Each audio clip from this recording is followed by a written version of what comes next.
Alright, I don't think it's gonna be fair to say good morning, ladies and gentlemen, but hello, ladies and gentlemen, how are we doing? My name is Radi and I'm a cinematographer, and welcome to the vlogs. I've been vlogging for about 10 years, well no, 2010, 8 years. Did you just perk up so we can be in the thing? Well, I just didn't want to sit with a double chin. Well, the thing of, oh, representation of the image. By the way, the focus is on her, so I'm not sure if I'm in focus. Why have you put the focus on me and my double chin? Because you're too fat and you draw focus to yourself. Ah, wasn't intentional. Yes, quite so. Right, ladies and gentlemen, so I'm a cinematographer, but today is Sunday and there's nothing to be done on Sunday. I've been doing the Instagram game for the past 40 minutes or so, and basically what that means is casting a wide net. Basically find people and see what they like and just start liking those things, and then just go on the suggestions of Instagram and just start liking those. Then start liking some pictures of the event that you just went on over the weekend. It's just all a bit weird, so people will like you back and you attract attention, blah blah. But what I really want to talk about is I'm going to touch on something that I was talking about yesterday in the evening on the vlog, which was that technology and cinema and how they're sort of developing, and they're sort of merging or sort of bridging and blah blah blah blah blah. But what was interesting is that yesterday I was talking about with the guys from Panavision, and we're talking about the new DLX2 camera, which has the massive 8K sensor from the Red cameras, and we're talking about how there is a new type of movie created, which is the VFX movie, which is not really like a conventional movie. We don't shoot scenes, we don't shoot dialogue, we don't shoot actors, we shoot plates. So we can give these plates to the VFX people, so the VFX people can then build the movie around all those plates, and all those things sort of move. The framing is not framing anymore and all those things. But that made me think that I did a little bit of a VR experience as well when I was on that exhibition. My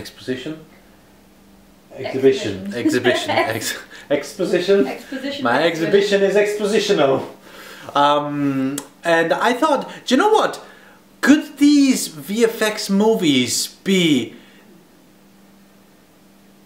the next virtual reality experiences, where we develop 360-degree cameras so that we can actually create these plates that then could be given to the VFX teams that already creates all those 3D models to build all those things into the VFX movies, and then with all that combined get it to the virtual reality headsets where we start experiencing all those things. And I think you made a couple of good points earlier today, but I don't know what I'm talking about, so I don't really remember. Did you? I'm sure you do. I made amazing points. Yeah, you're a very smart person, but I don't remember them. Neither do you. I was saying about... We don't plan those things. No. This is my girlfriend, Ruby. Hi. No, we were saying about the fact that if you're taking these VFX, what do you call them? Plates. Plates, thank you. And you've made them into these virtual reality things. Then what you need is that extra step between the two that makes it in... What the fuck was that? Oh, that means the International Space Station is flying overhead right now. Really? Yeah. It's cool, isn't it? Ta-da!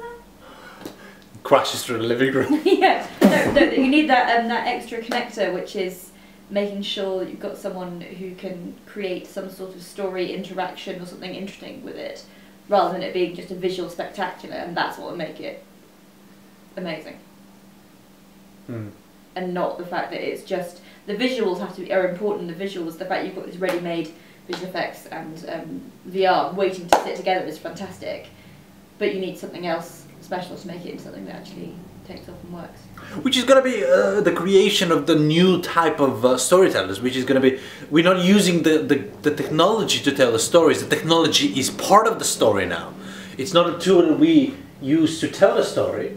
Yes, I remember my other thing now. Ah, there you go. There we are. I knew if we started the conversation again, it'll come back to me. I don't know if I'm in focus. We were talking about the fact that it's that VR is quite similar to theatre in the way. Oh yes. You've got to grab attention. It's not framing it and saying this is where you're going to look. It's saying look over here, here's the thing that's exciting.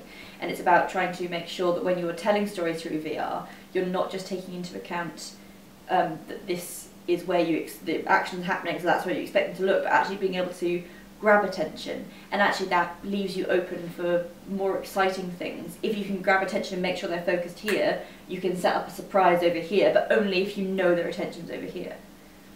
It's about, it's a very different way of storytelling and being able to focus attention, similar to theatre, or magic, I guess, like magicians and stuff, is saying, look over here, so you don't notice me setting something up this side. I think that's quite exciting. And there's things that people haven't done yet. Oh yeah, definitely. There are a lot of things, there's going to be a massive learning curve in the next 10, 15 years to see what the fuck is going to actually happen. Yeah, absolutely. I think to be honest, because people don't understand what VR is. They don't understand how VR works. They don't understand that all these things could actually be done. And the problem is, I think VR had its chance publicly, and it was blown by the Oculus. I think they made a big fuss 3 years ago, or 4 years, or whatever it was. Yeah. It was a massive worldwide, VR is coming, everybody can have a VR, we're gonna be experiencing, and it was shit. The thing is, and now nobody, like everybody's let down, and it's gonna be hard next time to book it up again. Yeah. The thing is, even now going on, there are a lack of experiences on Oculus. The one we've got, maybe we go through the store and we're going, going through it or whatever. But the thing is, I guess they had to launch it before people would make things for it. It's a bit of a chicken and egg type situation. I guess you have to launch it to be able to encourage game creation studios to create it for them. Yeah, I suppose. I think it's, but I know what you're saying. Like when people first tried VR, they were disappointed. But I guess it's because there wasn't anything on there. Yeah, definitely. But they couldn't release it with everything on there because there was nothing there to release. Was created. So it's difficult. But I think there is a resurgence recently because there is so much more access to the coding and the rest of it, and people are. Oh, definitely. We're getting much more familiar with technology, and technology is much more accessible. All right, ladies and gentlemen, well, that concludes the Ruby and Radi show from Saturday evening.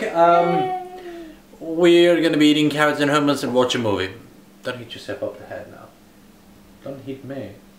Hit the camera. Don't hit the camera. You could cut though. You could just go and boom. No. Go all black. Bye bye. Bye.